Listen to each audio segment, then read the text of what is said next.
Then in differentiation, already we studied in last video, that is the higher order derivative, as well as we have solved the exercise question 1.5.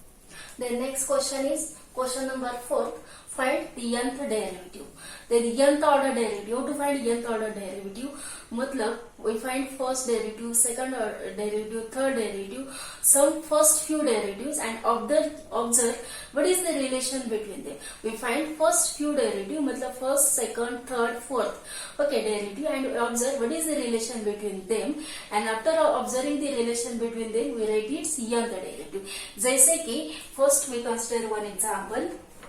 Suppose e raised to x, okay, e raised to x exponential function is there, and if we want to find its nth derivative, तो to find nth derivative, तो first derivative क्या होगा, dy by dx का first derivative होगा e raised to x into a होगा, ठीक है. Again differentiate करेंगे फिर से, तो d square y by d x square, left hand का जो डेरिवेटिव y का y1 एंड एक्सपोनेंशियल का e raised to x into a.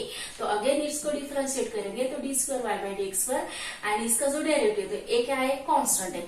Exponential का क्या होता है, e raised to x into a, मतलब a square into e raised to x second derivative.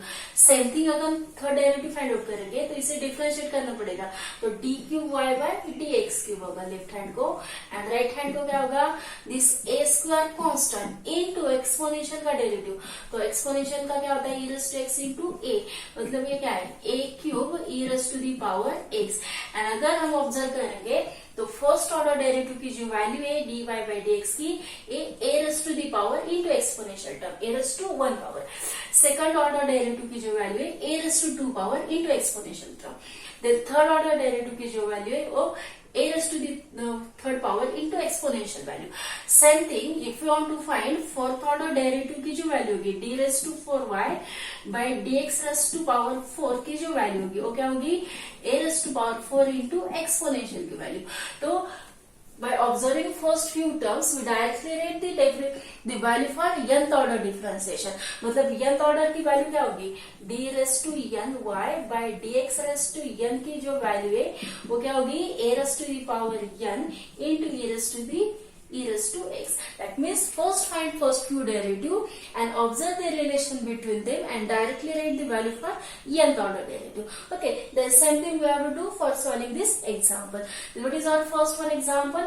We have to find the nth order derivative of this 1 upon x की nth order derivative की value find out करें. The given example is first one, y is equal to 1 upon x. Then we differentiate करेंगे first order derivative, मतलब dy by dx.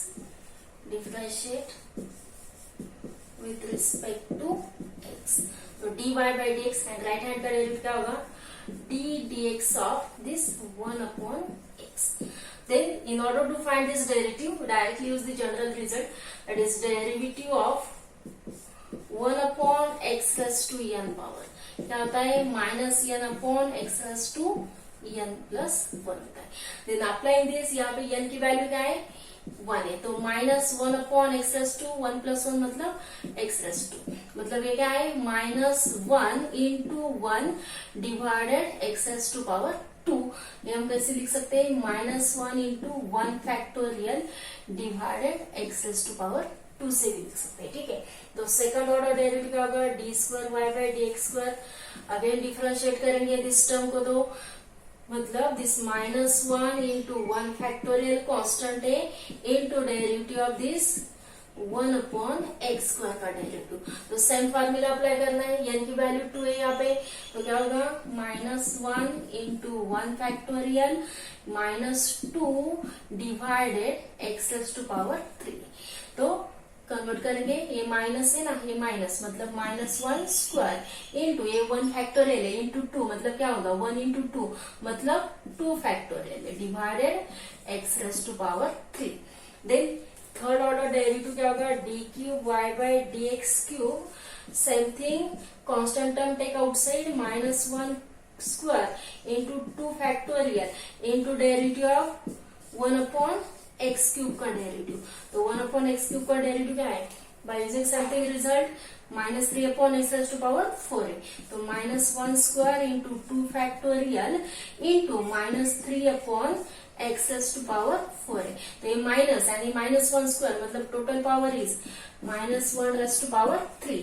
ये 2 factorial into 3 मतलब 1 into 2 factorial मतलब क्या है 1 into 2 का प्रोडक्ट इंटू 3 मतलब 1 इंटू 2 इंटू 3 मतलब क्या 3 factorial divided by x raised to power 4.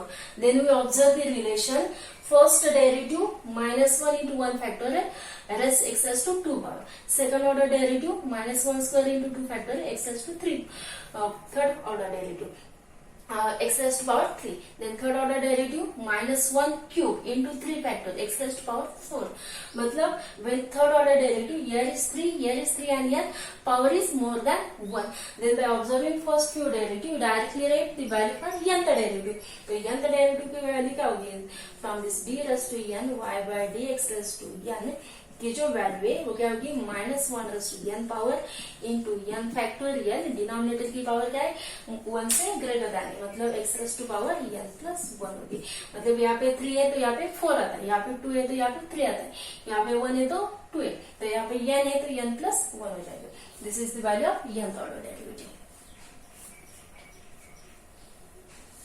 The second is e raised to x plus b. Same thing apply करना है first second third and then nth order derivative.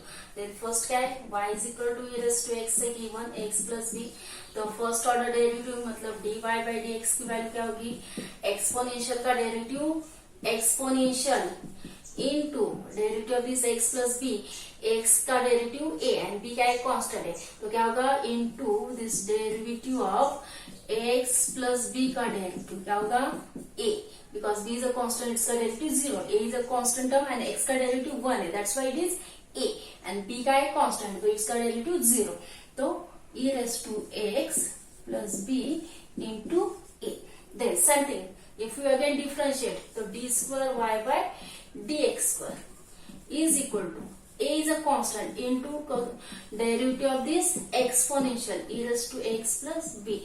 तो e raised to x plus b का क्या होता है derivative e raised to x plus b into this derivative मतलब totally a into e raised to x plus b again. Okay, then something as this as a into exponential का derivative exponential into x plus b का a.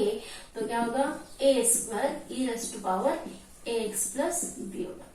Then same thing if you want to find third derivative d cube y by dx cube का क्या होगा this a square constant into derivative of exponential मतलब e raised to x plus b का derivative. तो this exponential का exponential into x plus b का a होता है. तो फाइनली क्या होगा this a square into a e raised to x plus b. That means a raised to power 3 exponential x plus b. And if you observe the relation in order to find the nth derivative, first order का derivative a raised to 1 power into exponential, second order का a raised to 2 power into exponential, third order का a raised to 3 power into exponential. तो nth order का क्या हो जाएगा d raised to n y by dx raised to n का a raised to n power e raised to n power into a raised to x plus b होगा. ठीक है. Then we have to solve the next one is क्या है given sin x plus b. Then next is sin of x plus b. Then y is equal to sin of x plus b. तो first differentiate करेंगे तो क्या होगा dy by dx. Sign का derivative होता है cos ax plus b into inside term का derivative मतलब x plus b का डेरिवेटिव. तो dy by dx की जो वैल्यू क्या होगी dy by dx is equal to cos ax plus b into a होगी. Then again we write this cos term in terms of sin term. Then how to write by adding pi by 2. Then we get this again in terms of sin. We take this a as outside and we write this cos term in terms of sin by adding pi by 2 in the value of ax plus b. Okay. This as sin, and then again we differentiate this sin value. Okay, then differentiating again d square y by dx square again differentiate करेंगे तो a constant and sin का again क्या होगा cos pi by 2 plus ax plus b. This sine का derivative cos term and into this derivative of inside term का मतलब pi by 2 plus x plus b का derivative. ठीक है, तो ये पाई बाई 2 का है कांस्टेंट, इसका 0 होगा। एक्स का a एंड b का है 0, तो b का 0 होगा। देन b का कांस्टेंट है तो b का डेरिवेटिव 0, x का a, तो this pi by 2 plus x plus b का डेरिवेटिव क्या होगा, a होगा।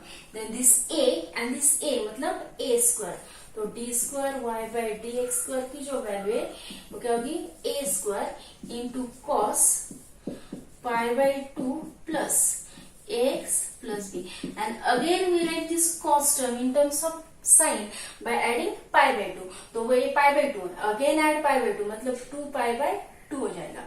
ठीक है, तो a square into sine of this as pi by 2, again add pi by 2 मतलब total 2 pi by 2 plus time x plus b हो जाएगा। ठीक है, then again if you want to find third order derivative, तो third order derivative d cube y by d x cube is equal to this a square constant into sine का derivative cos of 2 pi by 2 plus this ax plus b into inside term का derivative मतलब this 2 pi divided by 2 plus x plus b का derivative, तो ये 2 पाई का derivative 2 pi by 2 का 0, x का a and b का भी 0, तो ये दिस टर्म का डेरिवेटिव अगेन a, तो a term and this a मतलब टोटल a क्यूब हो जाएगी। तो third order d cube y by d x cube का जो डेरिवेटिव है वो क्या होगा, a cube into cos 2 pi by 2 plus x plus b, and this again we write in terms of sin, तो again 2 pi by 2 में pi by 2 add करने होंगे, तो 2 pi by 2 plus pi by 2, तो टोटल क्या हो गया 3 pi by 2 होगी। तो a cube into sine of 3 pi by 2 plus x plus b which is the value of third order derivative। तो अगर हमने ऑब्जर्व कर, if you observe this relation, तो dy by dx first order derivative की value का है a into sine pi by 2 की term, sine pi by 2 मतलब यहाँ पे 1 कोएफिशिएंट है। सेकंड ऑर्डर डेरिवेटिव क्या है, second order derivative a square into यहाँ पे क्या है 2 times, okay this is 2 time pi by 2, यहाँ पे a रेस टू 1 पावर, यहाँ पे a raise to 2 power. Then for third order क्या है a क्यूब, यहाँ पे 3 टर्म्स 3 टाइम पाई बाई 2, तो if we write for nth order derivative d raise to n y by dx raise to n की जो value होगी वो क्या होगी, a raise to n into sine of n time pi by 2 plus x plus b, which is the value of nth order derivative. Okay, that is just observe the first few derivative and then directly write the formula for nth order derivative. Then in next video we start the next chapter. Then if you like this video, like करें, share करें, subscribe करें.